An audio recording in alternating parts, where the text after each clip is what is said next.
In case you are not used to it, because my Norwegian husband always turn off his phone whenever we are on the cabin, and he wanted to disconnect literally from the modern world. There is no Wi-Fi, and all mobile phone gadget must.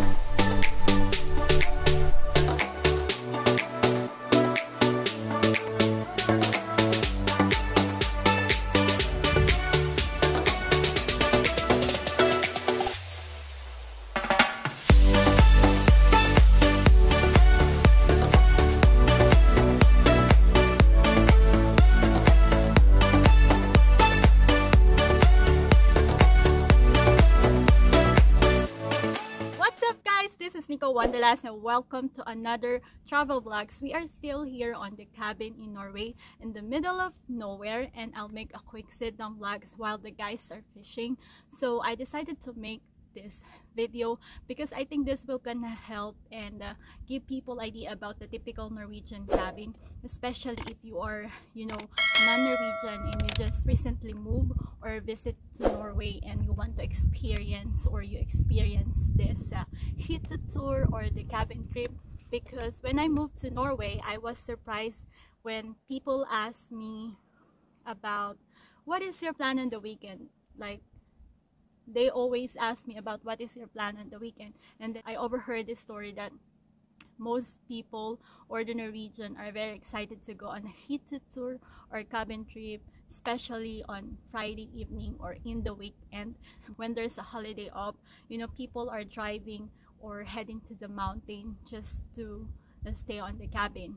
They are also busy packing before the weekend or during Friday, and it makes me wonder about this traditional hyttetur or the Norwegian cabin trip.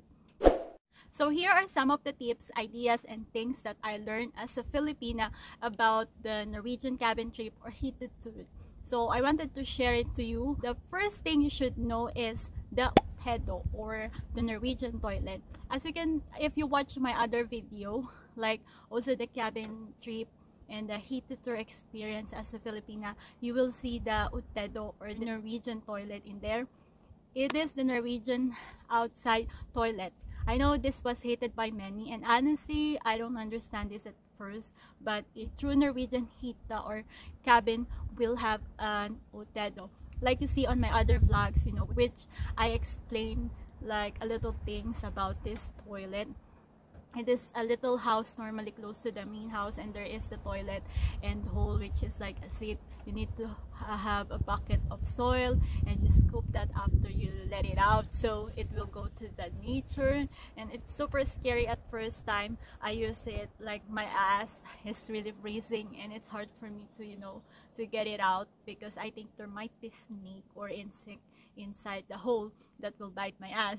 So well, it's a great experience for me though. So the second one that you should know when you go to the cabin or hyttetur is, usually most cabin or hytte, there is no electricity or hot shower, no Wi-Fi. You should really prepare yourself to soak on the freezing lake, because this is how you're gonna clean and take a bath. And it's a very Norwegian thing also. And they don't have electricity, just candlelight. It's very kind of romantic, I think, and cozy. So if you need to bring power bank also, because they don't have so much electricity, because most people now cannot put down their gadgets.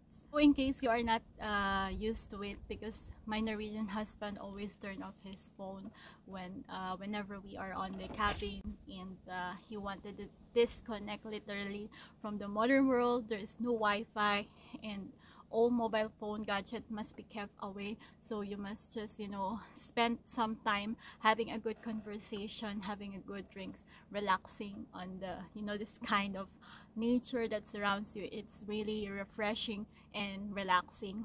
It's a really great experience for me. It feels like I'm a new person, because I I've been out of social media for like 4 days now, I think. And as we all knew, most people nowadays can't live without their gadgets, but I actually survived. But of course, I have my phone to shoot a little bit, you know, with those video, and I don't have Wi-Fi, I don't have data right now.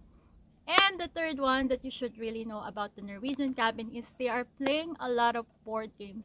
Of course, this is like a part of the cabin trip. I do love board games. When I was in college, you should know that when you go on a cabin, there will be a lot of board game waiting for you, or also a deck of cards. We actually play Monopoly last year, and then I won. And then today we also play Monopoly, and I actually got addicted, and it's totally fun and great bonding with friends. It's a time well spent in the cabin, so you must find something, you know, to kill some time. And the next one on the list that you should really know when you go on a cabin trip is like going on a hike. Yeah, it's like going on a walk is always a good idea on a heated tour. The nature of Norway is stunning. As you can see on my other video, you really have to watch my other video. It's like breathtaking with a lot of paths to explore, and it's also a good exercise, a way to relax and get some fresh air, clear your mind from, you know, the stress and the outside world. And if you see my other video, I was walking on this forest, but you know, it's actually safe. And you just really have to be careful because it's like there's a lot of rocks and yeah. And the next one, the thing you should really know about the cabin, about going on a cabin trip, is we're going on a fish, especially if they're a nearby lake. Our cabin trip wouldn't be complete without going on a fishing, so you can, you know, have something to eat, and it's like kind of souvenir because my husband catch a lot of, you know, fish, and he actually made it on his own, and we're gonna bring it home, and I think he's gonna preserve it or something. He's gonna do something on it. I think Norwegians are very good in fishing because they have a great knowledge about where or which area you should go catch fish. So when you're going on a cabin, you should really ask the local Norwegian where are like the best place or the best time to catch fish on that area. Yeah. And the next one on the list that you should know when you go to a Norwegian cabin or heated tour is you have to bring Norwegian foods. So what are these Norwegian foods? So on our cabin trip, we usually grill our foods, and of course we should bring the famous Norwegian chocolada, the milk chocolada, or the quick lunch. I actually have it one pack inside. And if you're going on a hiking, of course you also have to have this, and it wouldn't be complete without this chocolate. And of course, the almost national dish of Norway, you should bring pølse, or the sausage. A lot of pølse, they eat a lot of pølse on the cabin. I think they eat a lot of pølse on the cabin. No, what else? And the last one on the list, things you should know when you go on a cabin or heated tour, is you should know that you need to have a good company. Nothing beats a good company, so you have like the most memorable cabin trip and most enjoyable trip with your friends, your family, or your loved ones, or you can just be alone if you want.